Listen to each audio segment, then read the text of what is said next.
Let us take a look at Chapter 12, in which we will be dealing with proportions. In this first problem, we read, from a sample of 1,215 moviegoers, it was found that 226 of 771 male respondents agreed with the proposition that, quote, there is too much advertising prior to main features, close quote.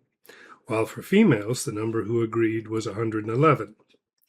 So our question that we deal with is how much evidence is there that males and females differ in their attitude to advertising at movies? Well, the first thing we should do to investigate this is make sense of all of the numbers that we were given up there described. So we can start plugging them into a matrix and see what we get. The total was 1,215. So we put that there. 226 of 771 males agreed with the proposition. So 226 males agreed with the out of 771 males. That means we can calculate how many disagreed, which will be equal to the total minus those that agreed, or 545.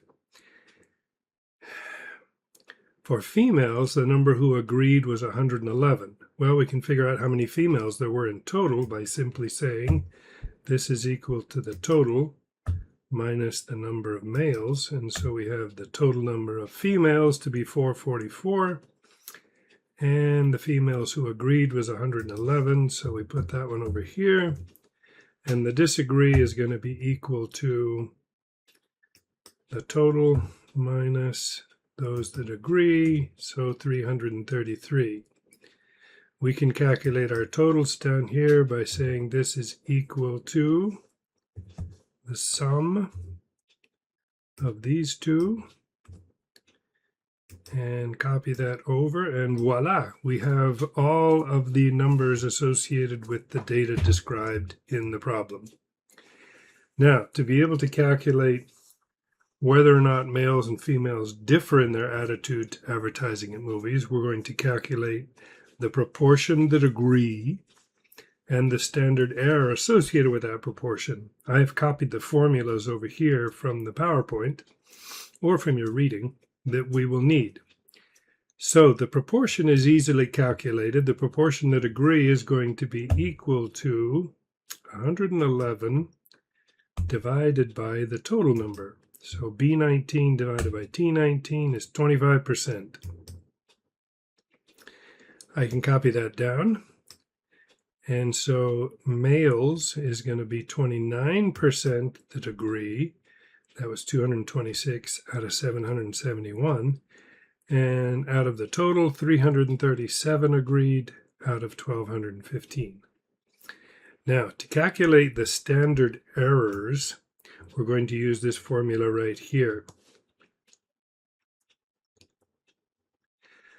Standard error of p hat is equal to the square root of p hat times 1 minus p hat all over n minus 1.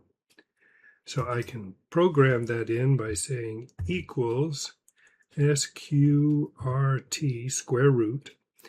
And let's put an open parenthesis there. We did. Okay, so the denominator, let's put a numerator bracket, which is going to be p hat, which is right here, E19, times, open parenthesis, 1 minus E19, close parenthesis,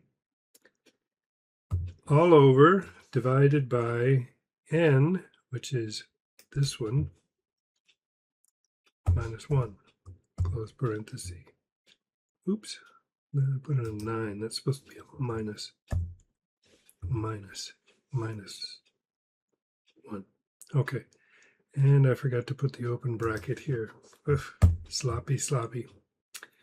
All right, so E19 times 1 minus E19 all over D1. Now give in. This number is right here. D19 minus 1.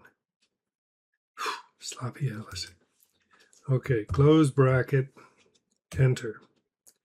and we get 2.06. By the same formula, I can copy down and get the others here for the males and for the total. So what do we know? We know the difference between the males and the females, and actually this is what we're being asked. How much evidence is there that males and females differ in their attitude to advertising at movies? Well, if they didn't differ, the proportions would be the same. But they do differ. So the difference is equal to, let's take the larger males minus the proportion of the females, and we see they differ by 4.31%. Okay, 4.31%. And we need the standard error of that figure. And the standard error of the difference is given in this second formula right here, which is going to be the square root of the standard error of the first one squared plus the square root plus the standard error of the second one squared. So this is going to be calculated as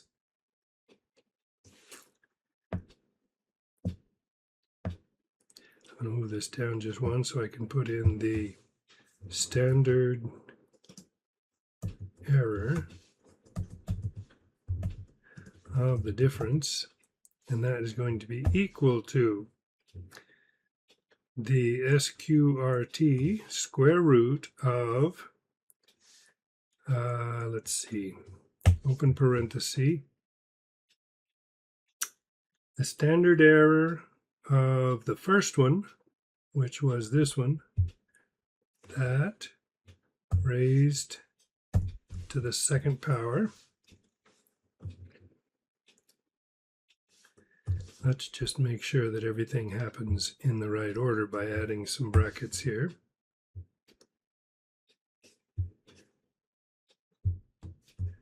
Plus, open parenthesis,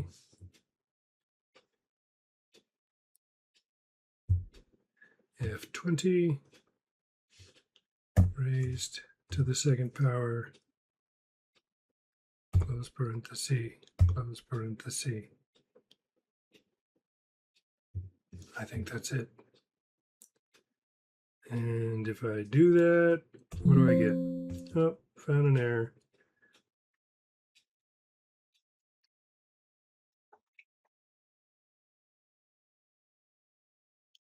Let's put a little more precision on that to make sure. Let's turn it into a percentage for starters. And a little bit more precision, I get 2.63%. That's correct. Okay, there's the standard error of the difference. So the difference was 4.31%, and the standard error of that difference is 2.63%. Now, we're going to need a t-value and a p-value to be able to make a decision about the answer to part A. So first, to calculate the t-statistic, we're going to use the formula for t-statistic, which is estimate minus benchmark over standard error of the estimate. We know that the benchmark is going to be 0. We're going to assume they're the same. So the estimate came in as equals the difference here divided by the standard error of the estimate, which is that. And we get a t-statistic of 1.639. If I clean it up a little bit. Oops. If I clean it up just a little bit, I get 1.64. Okay, t-value, 1.64 standard errors away from 0. Okay. What's the probability of getting a t-statistic that high? Well, that's equal to 1 minus norm.s, dist of the t-statistic. Close parenthesis, and we're going to put in there true because we want the cumulative. and we get 0.05. Let's give it a little bit more precision. 0.0506. All right, 0.0506. That's the probability of a standard normal variable being larger than 1.64. Now, we were asked for a difference, so this is a two-sided test. In a two-sided test, we have to double the p-value, and if we double the p-value equals 2 times the p-value, we get 0.1012.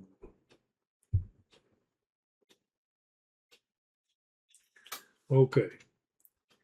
So 0.1012 is about 10%.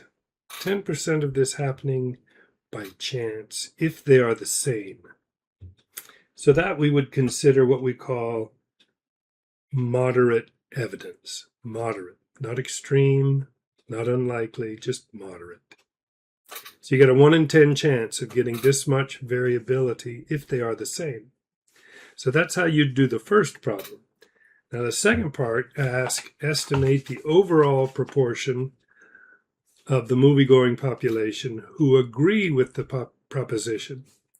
So when they say overall proportion, what we're talking about is combining the males and the females together to get the overall population. So if we combine the results, what do we get? Down here is the total.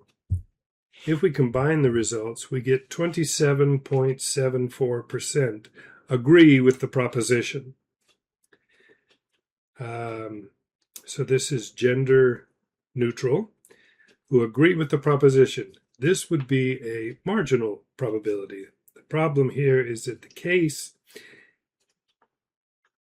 in this case, we have, if you look at the total number of customers that are males, we have 771 out of 1,215. So there's a lot more males. The proportion of males is much higher than the proportion of females in this particular sample. So I don't think, if you look at, what would that be? That'd be 63%. 63% of the moviegoers are male. So this was probably a survey taken from people exiting a movie like Die Hard or something, heavily male attended. So the survey may be biased with respect to gender. In this case, it would not make any sense to combine the figures because you wouldn't get accurate data. Anyway, that's how we do problem number 1.